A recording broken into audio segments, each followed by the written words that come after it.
Amén, amén. Tuyo es el reino, la gloria por siempre. Tuyo el dominio, El poder. Amén. Una vez más, tuyo es el... Nosotros sabemos que en este momento, mientras nosotros levantamos esa alabanza, nuestro Señor está sentado en el trono. Y no solamente está sentado en el trono y escucha nuestra alabanza, sino que en este momento nuestro Señor reina sobre todo el universo. Nosotros creemos realmente que eso es así. Nosotros creemos que nuestro Salvador reina y gobierna y tiene autoridad sobre todo lo que está en el cielo, en la tierra y debajo de ella. Hay un salmo que dice que todo lo que yo quiero se va a hacer, hablando de la soberanía del Señor. En este universo no hay una sola hoja que se mueva si Dios no lo permite. ¿Cierto? Y si eso es así, uno puede tranquilamente hacerse la pregunta de que si Dios permite las cosas, ¿por qué Dios, siendo un Dios bueno, permite el sufrimiento? ¿No? Eso es como una imagen que para muchas personas es difícil de compaginar. Dios es bueno, ¿por qué hay sufrimiento? Porque la realidad es que el sufrimiento, el dolor, no es cómodo, ¿cierto? No es cómodo. ¿Qué hace usted cuando usted se encuentra en medio de una situación dolorosa, en medio de una situación incómoda? ¿Cuál es la reacción natural? Uno se aleja, ¿cierto? Uno es capaz de romper amistades, uno es capaz de renunciar a trabajos. Para el próximo lunes está pensando, ¿qué hice? ¿Ah? Uno es capaz de dejar iglesias, ¿cierto? Uno es capaz de dejarle de hablar a hermanos, a mamá, a papá. Uno es capaz de divorciarse si la situación se vuelve lo suficientemente incómoda o dolorosa. Uno es capaz de mudarse, porque la reacción natural del ser humano es huir ante el dolor. Y ya en nuestra generación, cualquiera que tenga una opinión distinta a la mía, cualquiera que me incomode, lo bloqueo y lo saco de mi universo. ¿Ah? No existes.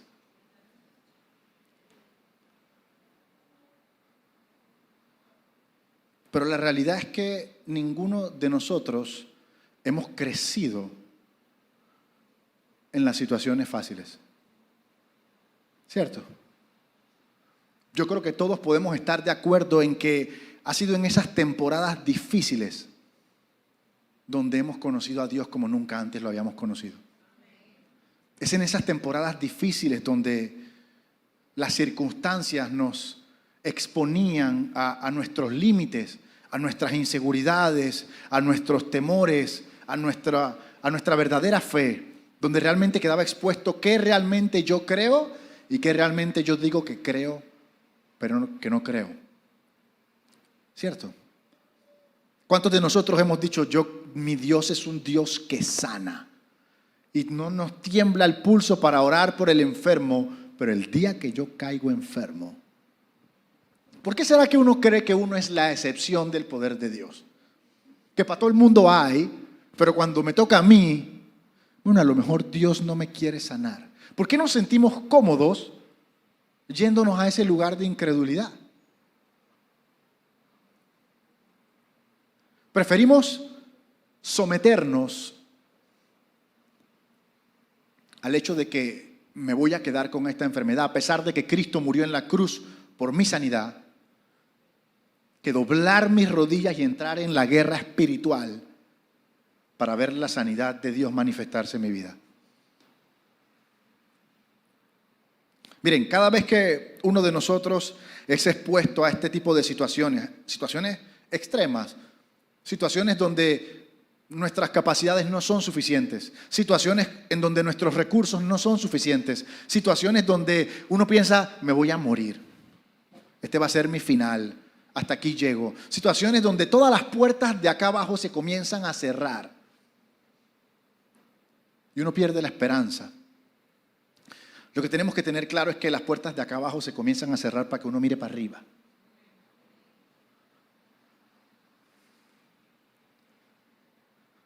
Muchas personas tienen que atravesar por cierto tipo de circunstancias para que su corazón llegue a un lugar de humildad que le permita a Dios trabajar en él. Porque todos sabemos que cuando las cosas van bien,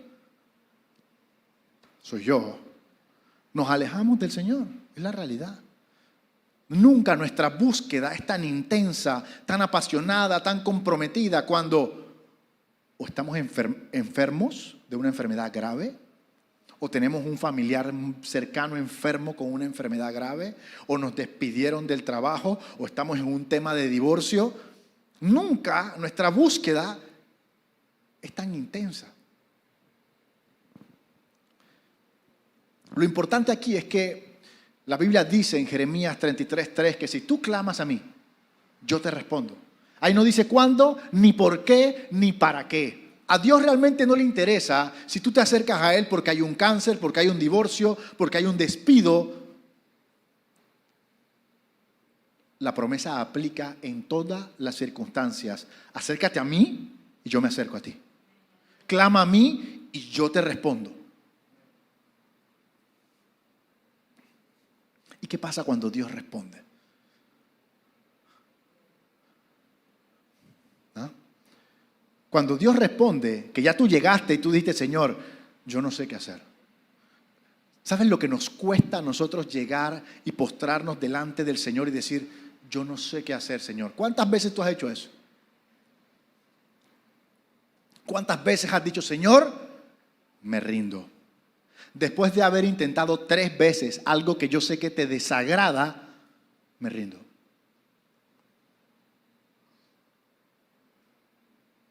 Sí, porque tú sabes que no vas a meter al Señor en la vuelta porque la vuelta está torcida. Entonces tú dices, yo esto lo hago y después me arrepiento.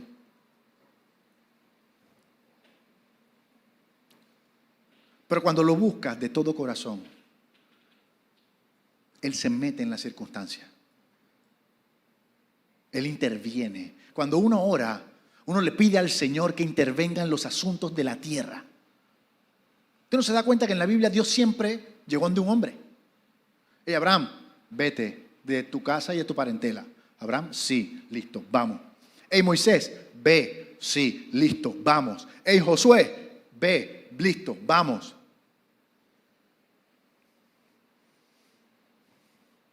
Dios es lo suficientemente caballero como para no imponerse en nuestras vidas y obligarnos. Porque si nos pudiera obligar, entonces ya todos nos salvamos.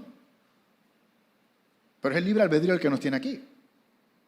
Es nuestra capacidad de decir que sí o que no. Entonces cuando le pedimos a Dios que intervenga, Él viene porque nosotros somos sus hijos. Y Él escucha el clamor de sus hijos. Nuestras oraciones no pegan en el techo y se rebotan, no son indignas, no están lo suficientemente sucias para no ser escuchadas por Dios. Dios inclina su oído al clamor de sus hijos y responde. Vamos a ver qué escribir porque...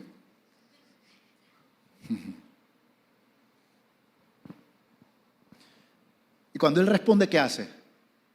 Él te manifiesta su poder. Él te manifiesta su amor. Él te manifiesta su paz. En medio de lo que tú estés viviendo.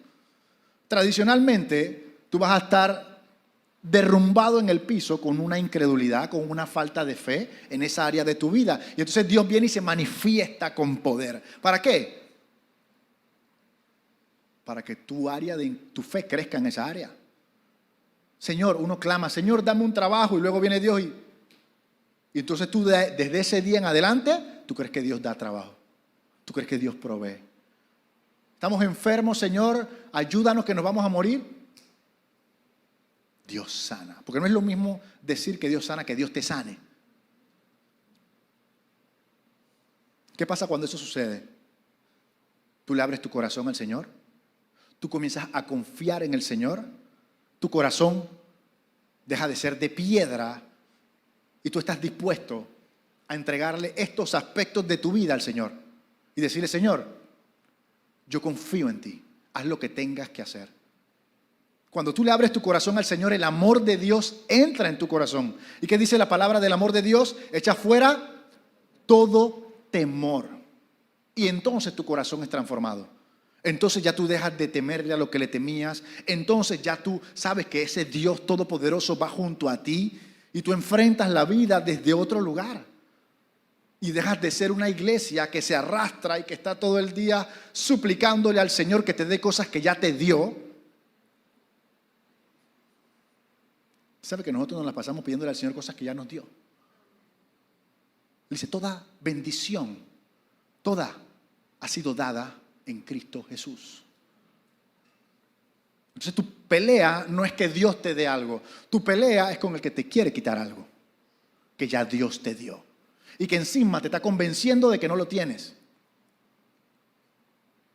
¿Tú crees que Cristo va a vivir dentro de nosotros para que nosotros enfrentemos a alguien que está vencido desde una posición inferior o desde una posición de autoridad?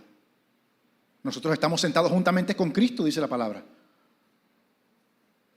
Entonces nosotros enfrentamos las situaciones desde aquí abajo y le pedimos al Señor que intervenga, o nos sentamos juntamente con Cristo y enfrentamos la situación desde arriba, con las soluciones del cielo.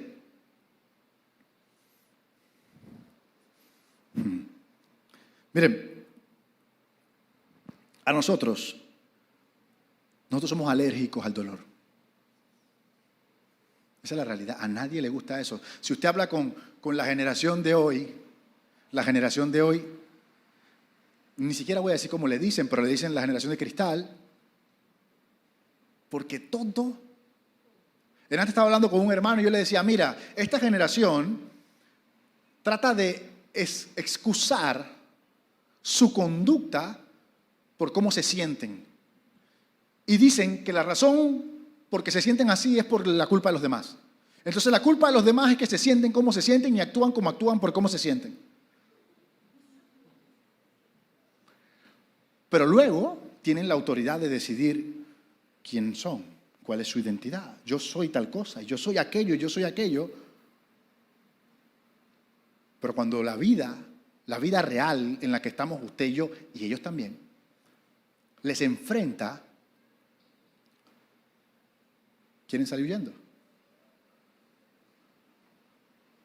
Quieren salir huyendo. Y la realidad es que el dolor es una de las herramientas principales que Dios utiliza para formar a Cristo en nosotros. El dolor, cuando tiene propósito, se llama quebrantamiento.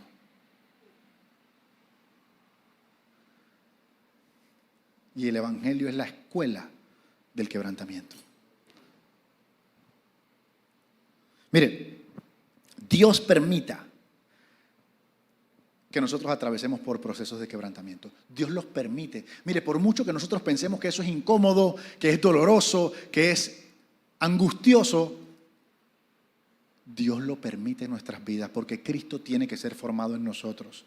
Hay cualquier cantidad de cosas, como el orgullo, como la vanidad, como la mentira, que tienen que ser quebrantadas en nuestro corazón para que podamos dar fruto. ¿Usted por qué cree que el mundo allá afuera trata tanto de realzar el yo? Porque una persona orgullosa, una persona vanidosa, es completamente lo contrario a una persona quebrantada y humilde. Pero nuestro Señor Jesucristo, ¿qué nos dice? Sean como yo, que soy manso y humilde. Entonces todos tenemos que ser quebrantados. Por eso que usted ve y usted dice: ay Señor, ¿por qué yo siempre me encuentro con este tipo de persona? Porque a mí siempre me buscan este tipo de hombres. Ellos no te buscan, tú los atraes. Y lo mismo pasa con los hombres. Y Dios lo permite. Porque esa persona, precisamente esa persona de la que tú quieres salir huyendo, es la herramienta que Dios está usando en esta temporada para quebrantar tu corazón. Por eso que cada vez que te cambias de trabajo hay uno igualito. Ajá. ¿Y este qué hace aquí? Me persiguen. Y es la misericordia de Dios que lo permite, porque Dios está tan comprometido con que Cristo sea formado en ti, que no se da por vencido. Y te lo sigue presentando una y otra vez hasta que pasemos la clase. Hasta que pasemos la clase. Así que Dios permite esos procesos en nuestra vida. Ok, ahora, mira lo que dice Mateo 16, verso 25. Todo el que quiera salvar su vida, la va a perder. Mas todo el que la pierda, por causa de mí, la hallará. ¿Qué quiere decir eso? Tenemos que ser transformados. Tenemos que ser quebrantados. Esta versión nuestra no puede seguir viviendo. Sino como, o sea, nosotros queremos que Cristo sea formado, pero que nosotros no desaparezcamos. Que a Cristo le gusten las cosas que a nosotros nos gustan. Ajá. No es posible.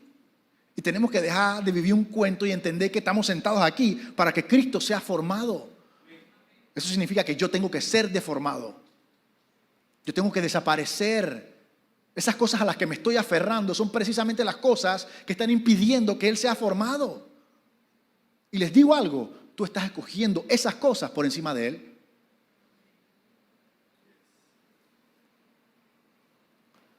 El que quiera salvar su vida, la va a perder. Mire, usted escoge qué tan doloroso va a ser esto. O qué tan largo va a ser esto. Dios está dispuesto. A nosotros solamente nos toca ceder a que el Espíritu Santo haga la obra. ¿Sabe que el obstáculo principal para que el Espíritu Santo haga la obra en nosotros somos nosotros mismos? Pero es que, oye, eso no está mal. ¿Quién dice eso? ¿Tú o el Señor? Miren, la semilla está destinada a morir. Si la semilla no muere, no se da paso a una vida nueva. La única manera en que hay vida es a través de la muerte. La única manera en que Cristo puede vivir en nosotros, puede crecer en nosotros, puede ser manifestado a través de nosotros, es si esta semilla muere. ¿Usted sabe cómo una semilla se muere? La semilla está en el piso y es expuesta al sol, a la lluvia, al viento. Y el Señor utiliza circunstancias, situaciones, personas, externos a nosotros para romper esta carne, para romper lo que somos, para romper lo que pensamos, para cambiar nuestra manera de vivir. Sí, arrepentimiento, cambio de mente. Significa literalmente cambiar tu mente. Y Dios usa todo lo que te sucede para que tú cambies. Eso que tú estás atravesando hoy, que tú le estás pidiendo a Dios que lo pare, que lo quite de tu vida, Él está permitiendo que suceda. Él está permitiendo que suceda.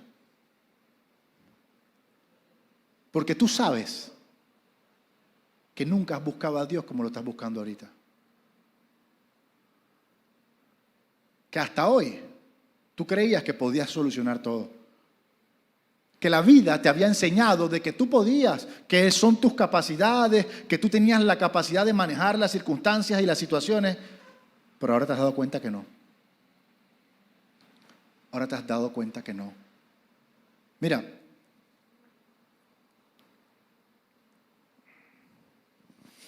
cuando la semilla es puesta bajo tierra, está en un lugar oscuro, ¿cierto? Donde no se ve qué está pasando, donde no se sabe cuál es el siguiente paso, donde no se escucha nada. Un cadáver también está en un lugar oscuro. Ambos están bajo tierra, ¿sí o no? Pero en la tumba se está produciendo muerte, mientras que en la semilla se está produciendo vida. Entonces, el lugar donde tú estás hoy, por muy oscuro que parezca, por muy solitario que parezca, no es tu final. Es el lugar donde estás siendo quebrantado. Es el lugar donde el Señor está haciendo tu proceso. Como decía el pastor, por eso que no escuchas nada, porque el maestro no habla en el examen. Mira lo que dice Mateo con respecto a la semilla. Mira lo que dice Mateo con respecto a la semilla. Dice,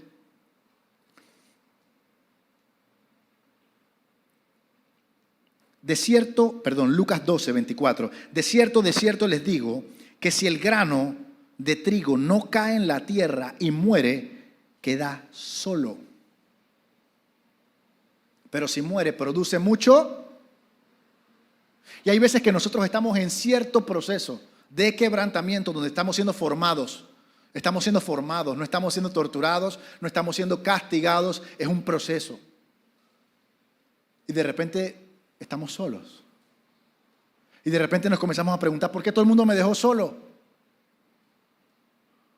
¿Por qué nadie me acompañó en mi dolor? ¿Por qué nadie me acompañó en mi circunstancia?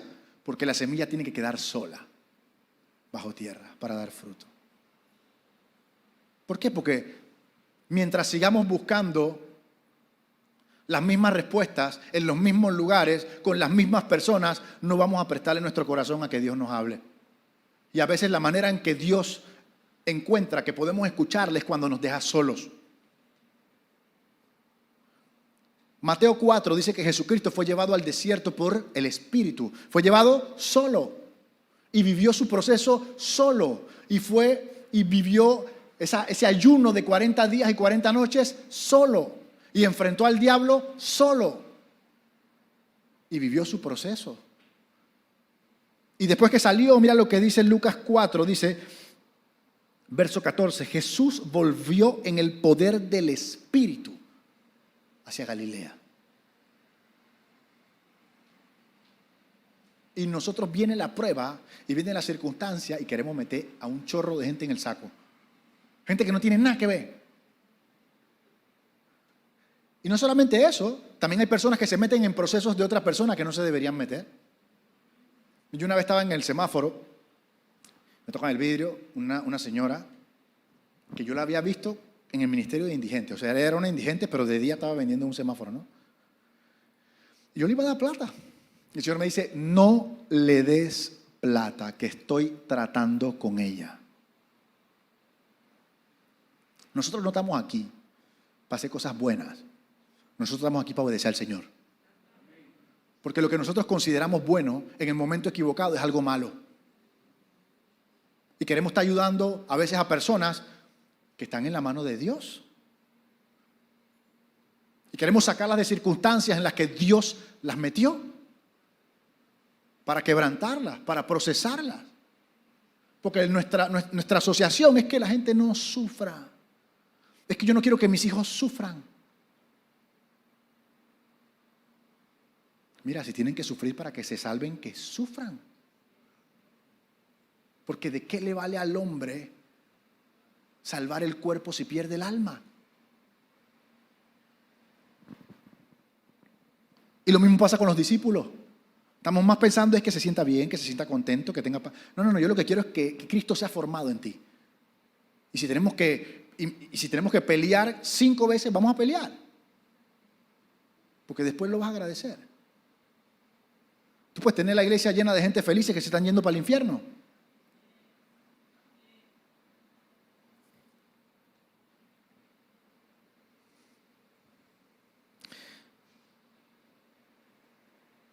¿Alguna vez usted ha estado pensando mejor solo que mal acompañado? Ajá.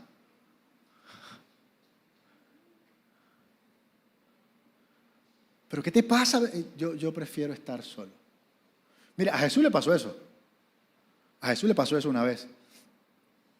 Mira en Mateo 16, ahora sí, lo que Jesús dice.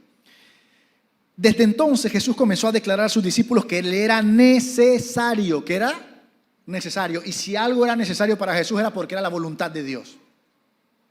Le era necesario ir a Jerusalén y padecer mucho de los ancianos, de los principales sacerdotes y los escribas, y ser muerto y resucitar al tercer día. O sea, básicamente Jesús está con sus discípulos y le dice, señores, la voluntad de mi Padre es que yo vaya a Jerusalén y que me torturen, que me maten y que resucite al tercer día. Y Pedro viene y dice, que, Señor, esto no te sucederá jamás. ¿Ah? ¿Qué le dice el Señor? Apártate de mí, Satanás. Me eres tropiezo porque no pones la mirada en las cosas de Dios, sino en las de los hombres. Mira, yo quiero que tú sepas que Satanás no quiere que tú pases por un dolor con propósito. Satanás no quiere que tú pases por dolores que van a transformar tu alma. Por eso que él, mira, Pedro, Señor, no vayas a la cruz. Total, ¿para qué es necesario que mueras en la cruz? ¿Ah? ¿Tú te imaginas eso? Pedro diciéndole a Jesús que no fuera a ser crucificado. Y así hay personas que tú te vas a encontrar en tu vida que no van a querer que tú pases por procesos que van a dar fruto, que no van a querer que pasen por circunstancias. Hay mucha gente que dice que cuando yo estaba pasando por eso me dejaste solo y te doy las gracias. Y en el momento, yo quiero que tú sepas que el diablo te va a estar diciendo no lo dejes solo, pobrecito. Primero que todo, usted tiene que estar claro que usted nunca está solo. Porque la palabra de Dios dice que Él no nos va a abandonar hasta el fin de los días. Usted nunca está solo, déjese de cuento.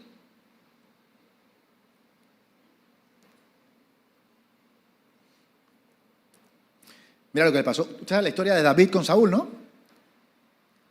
David había sido ungido rey. Y Saúl era el rey de esa época, pero Saúl se portó mal ante los ojos de Dios y Dios dice la palabra que lo abandonó. Se apartó de su lado y ahora escogió a David. ¿David tenía la culpa de todo esto? No, ¿verdad? ¿Por qué hago esta pregunta? Porque yo quiero que sepas que aunque tú no tengas la culpa, eso no te exime del quebrantamiento. Porque el quebrantamiento es para formar a Cristo en ti. El quebrantamiento es realmente el quebrantamiento de tu carne.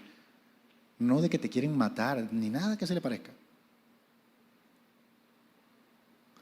Así que David comenzó a ser perseguido por Saúl. ¿Tú te imaginas eso? Que el rey de Israel te está persiguiendo para matarte. A ti que tú has sido llamado, ungido como rey de Israel.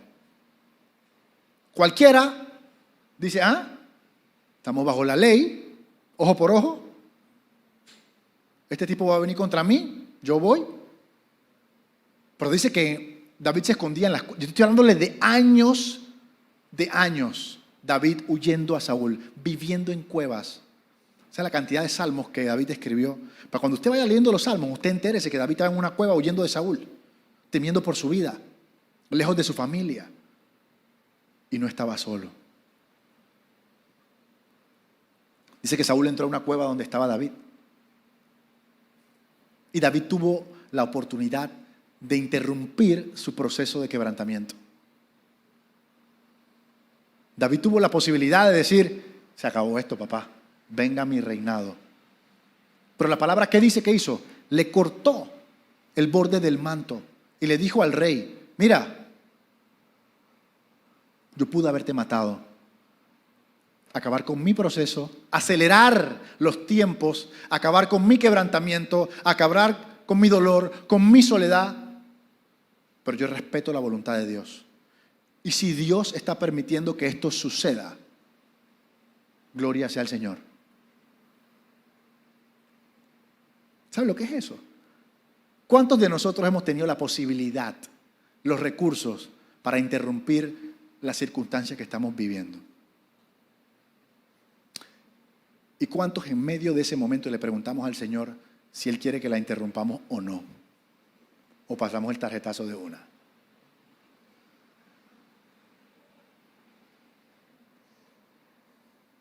Mire, si hay alguien en quien yo no confío, es en mí mismo. Cero. Principalmente en esas cosas.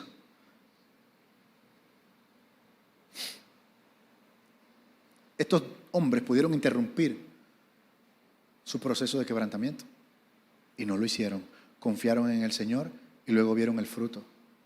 Luego vieron el fruto. Ahora, yo quiero que usted sepa algo.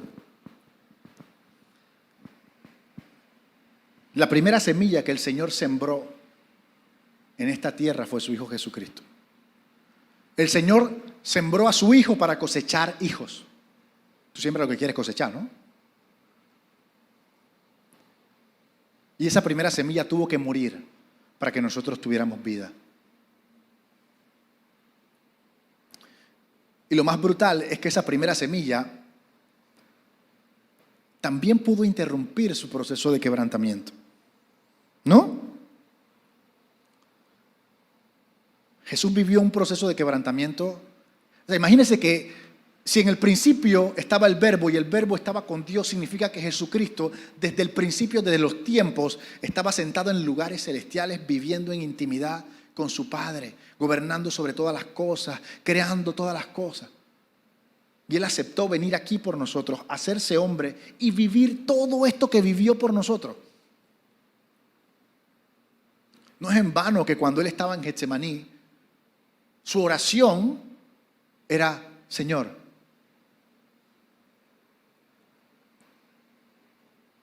si puedes, pasa de mí esta copa, pero que se haga tu voluntad. O sea, en pocas palabras, si puedes, para mi proceso, pero que se haga tu voluntad. Pero que se haga tu voluntad. Y uno pensará, ¿y Jesús podía parar el proceso? Bueno, más adelante, porque eso fue en Getsemaní, más adelante cuando Pedro saca la espada para defender a Jesucristo y le corta la oreja a un oficial romano. Mira lo que Jesucristo le dice. Pero uno de los que estaban con Jesús, extendiendo la mano, sacó su espada e hiriendo a un siervo del sumo sacerdote le quitó la oreja. Entonces Jesús le dijo: vuelve tu espada a su lugar, porque no quiero interrumpir mi proceso de quebrantamiento. Todos los que tomen espada, espada perecerán. Mira lo que dice el verso 53. ¿Acaso tú piensas que yo no puedo llamar ahora y orar a mi Padre y que Él me daría 12 legiones de ángeles? O sea, en pocas palabras, yo puedo hacer que esto pare.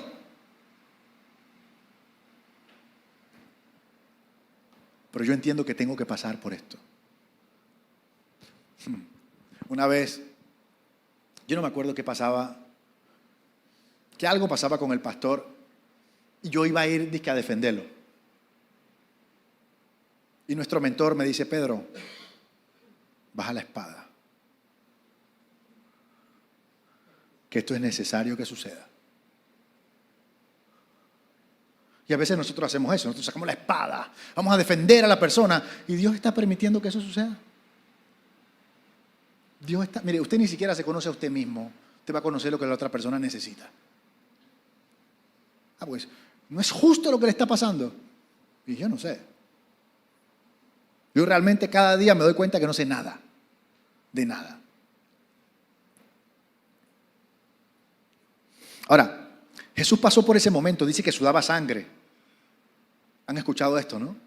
Y después de eso, fue golpeado, fue azotado, fue torturado, le arrancaban las barbas, le arrancaban los vestidos, le pusieron una corona de espinas, lo clavaron en esa cruz.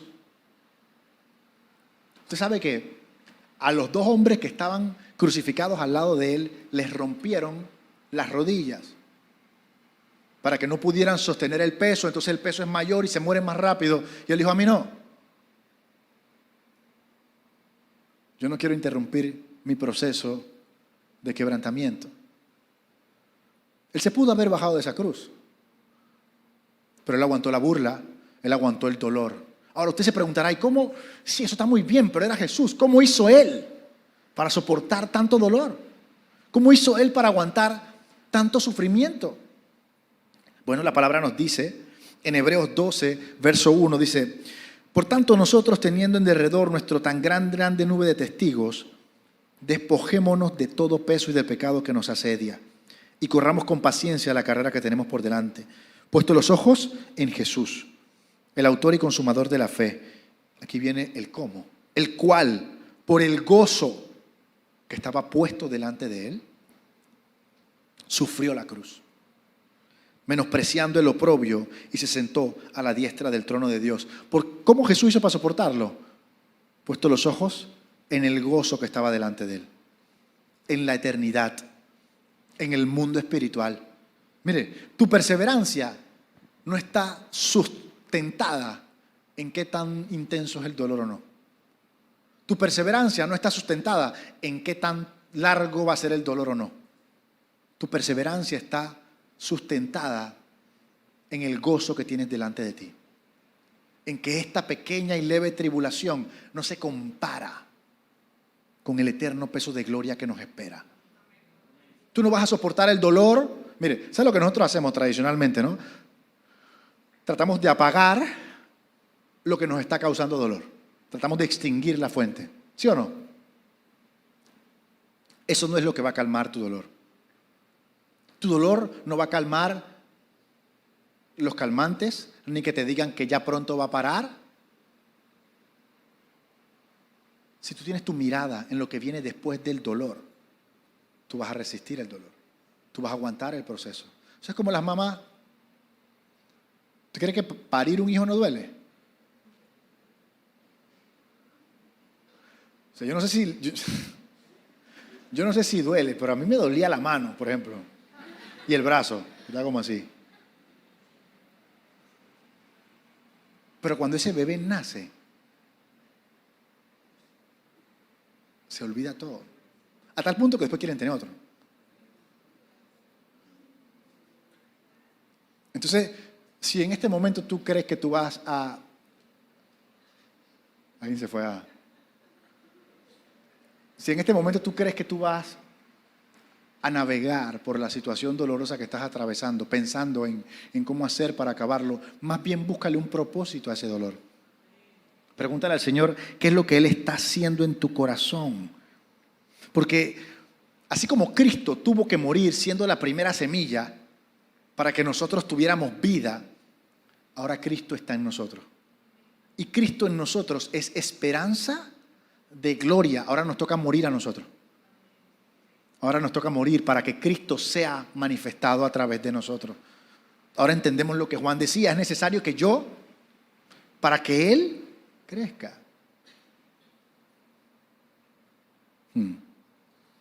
Miren, ¿ustedes han visto lo que les ocurre a las plantas en el invierno? Aquí en la Vía España, no, mentira. ¿Usted ha visto lo que les ocurre a las plantas en el invierno? Que las hojas se secan, se caen. Literalmente pareciera que van a morir, ¿sí o no? Eso es lo que usted ve.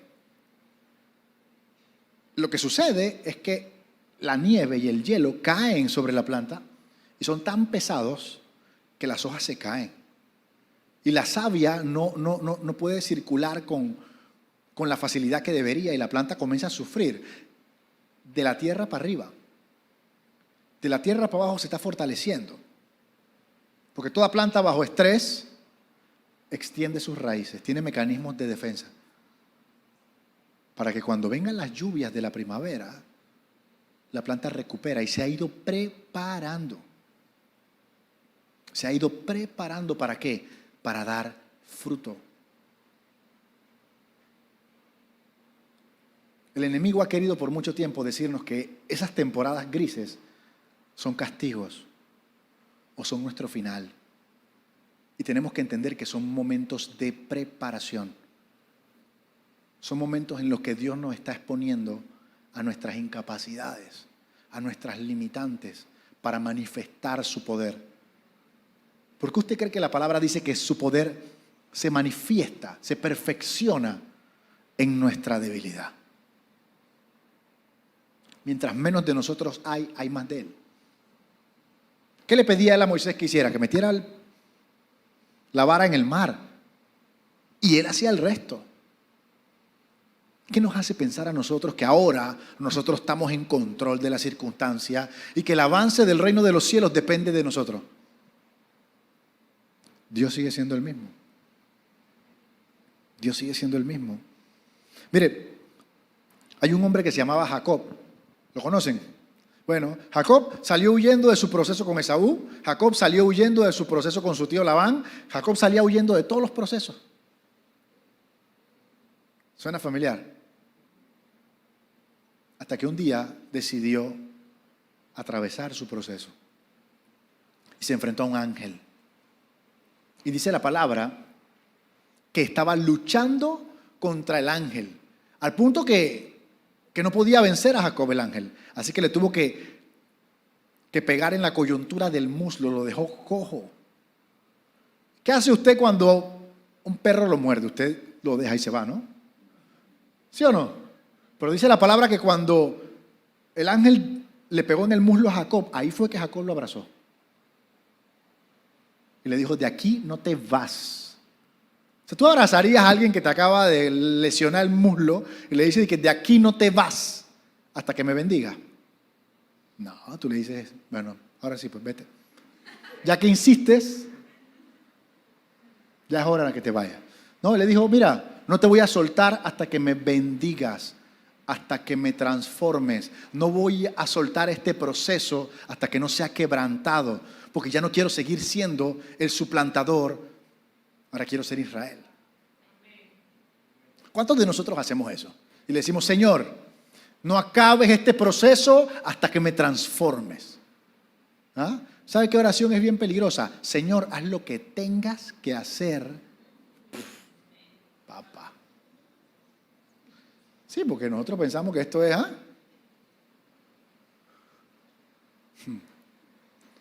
Pasó de ser el suplantador a ser el que lucha, el que no se deja vencer.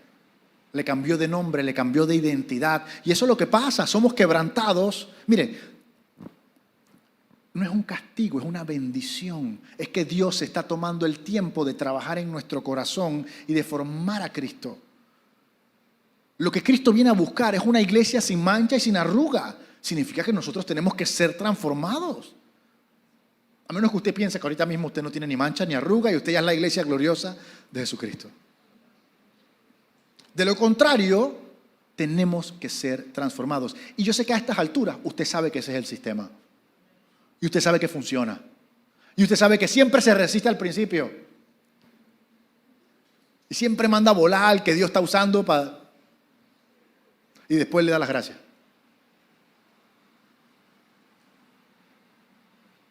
Cada vez Dios se va a ir metiendo más profundo. Dios comienza con lo fácil. ¿Quiere que le diga que es lo fácil? Los vicios, las vulgaridades. Después se mete con el orgullo, se mete con las heridas de autoestima, se mete con... Eso sigue avanzando. Pero Él va gradualmente trabajando en nuestros corazones. Vamos a cerrar con este señor. ¿Usted se acuerda de José? Le he pasado el álbum de figuritas hoy. José, muchachito, ¿no? Tengo un sueño. Mira, primero que imagínate un man con un abrigo de colores. Dice que yo he tenido, o sea, todo pifioso, así con las zapatillas, con luces. Dice que yo tenía un sueño y ustedes no. Y soñé que ustedes se postraban delante de mí, a tus hermanos mayores. Y después, como si fuera poco, como si ya no estuvieran lo suficientemente bravos porque te dieron el abrigo, tú vas y dices, papá y mamá, ustedes también se van a postrar delante de mí. Hay un tema de carácter, de imprudencia, de falta de respeto. Y la realidad es que José fue pasado por muchos procesos de quebrantamiento. La realidad es que a partir de allí, o sea, nosotros pensamos que el llamado de Dios es una autopista hacia la gloria, y hacia las provisiones, y hacia los abrigos de colores. Y la realidad es que apenas Dios te dice, mira, tú vas a ser rey de Israel, eso es activar tus procesos de quebrantamiento. ¿Y José pasó por dónde? Por la cisterna, por la golpiza, por la esclavitud. Todo el mundo ve esa parte de que José fue esclavo. Y mira lo que dice este salmo. Dice, pero envió delante de ellos, delante del pueblo de Israel, a un hombre, José, que fue vendido como esclavo. Le sujetaron los pies con grilletes. Entre hierros le aprisionaron el cuello. O sea, ese tipo andaba con los pies, con grilletes y con grilletes en el cuello. Hasta que se cumplió lo que él predijo, los sueños que él tuvo. Dice, la palabra del Señor probó que él era veraz. O sea, hasta que no se cumplieron sus sueños, él vivió en constantes procesos de quebrantamiento. Porque todo el mundo piensa, ¿cómo llegó José a ser ese muchachito y después ser este empleado ejemplar en la casa de Potifar? ¿Cómo? Porque su corazón fue transformado a través de la esclavitud. ¿Y cómo llegó José de la cárcel al palacio? Bueno, porque su corazón fue transformado en la cárcel. Cada vez que Dios lo iba a promover, lo metía en un proceso. Antes de llegar donde Potifar, esclavo. Antes de llegar al palacio, cárcel. Mire, nosotros estamos esperando las promesas de Dios sobre nuestra vida. Y pensamos que nosotros somos los que estamos esperando a Dios. Y Dios nos está esperando a nosotros. Dios está esperando que probemos que somos veraces. Dice, la palabra del Señor probaba el carácter de José. Y hasta que su carácter no estuvo listo, no se manifestó su promesa. Así que las promesas de Dios no se manifiestan en tu vida porque nuestro carácter no está listo. Porque son promesas. Son promesas. Más adelante dice que cuando sus hermanos llegaron, José se desnudó delante de ellos. Entonces imagina esa imagen, las marcas de los grilletes, las marcas de las cadenas en las piernas. Y eso fue lo que José le mostró a sus hermanos. Miren,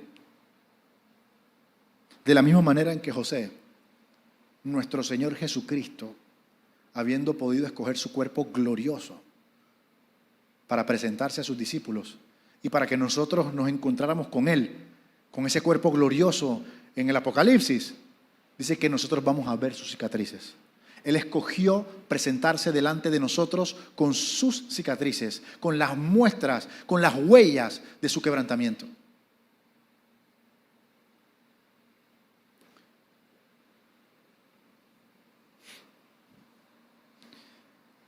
A veces nosotros queremos ministrar a esta generación o a los demás desde un lugar glorioso, desde un lugar de autoridad. Y no sabemos que no hay nada que tenga más autoridad que ministrar a las cicatrices de esta generación que desde nuestras cicatrices. Pero el enemigo nos hace pensar que si yo me muestro vulnerable ante los demás, no me van a obedecer. Si yo me muestro vulnerable ante los demás, no me van a seguir. Cristo mostró sus cicatrices. Fue lo primero que mostró. Juan, Tomás, mete el dedo. Mira. Las cicatrices son la evidencia de que hubo una herida. Pero también son la evidencia de que el poder de Dios sanó esa herida. Nosotros no vamos a llegar al cielo con medallas y trofeos. Nosotros vamos a llegar al cielo con nuestras cicatrices.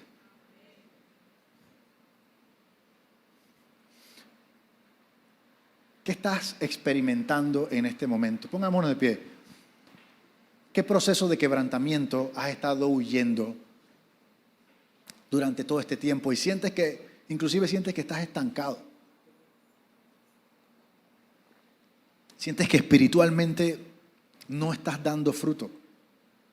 Sientes que le hablas a muchas personas y ninguna viene.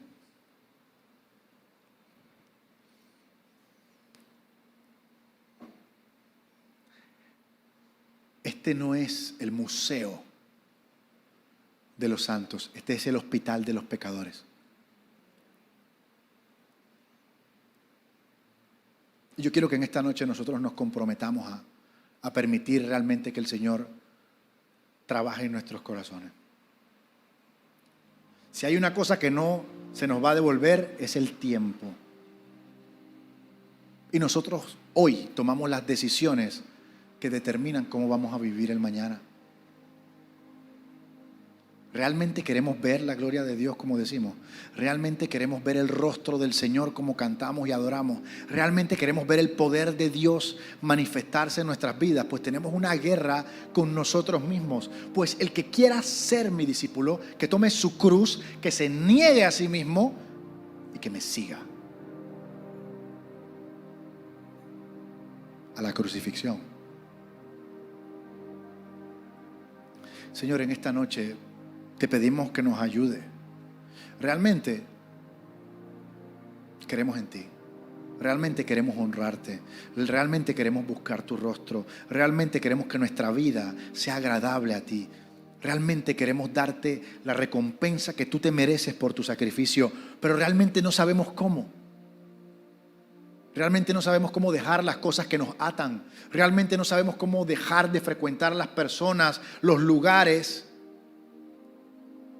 que nos alejan de ti, Señor. Realmente no sabemos en qué momento ponemos nuestra mirada en cosas que nos distraen. Realmente no sabemos en qué momento ponemos cualquier cosa por encima de ti cuando tenemos que hacer decisiones importantes en nuestra vida.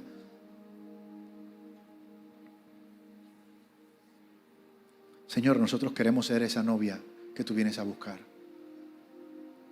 Nosotros queremos y estamos dispuestos, Señor, a comprometernos con los procesos que tú quieras hacer en nuestra vida.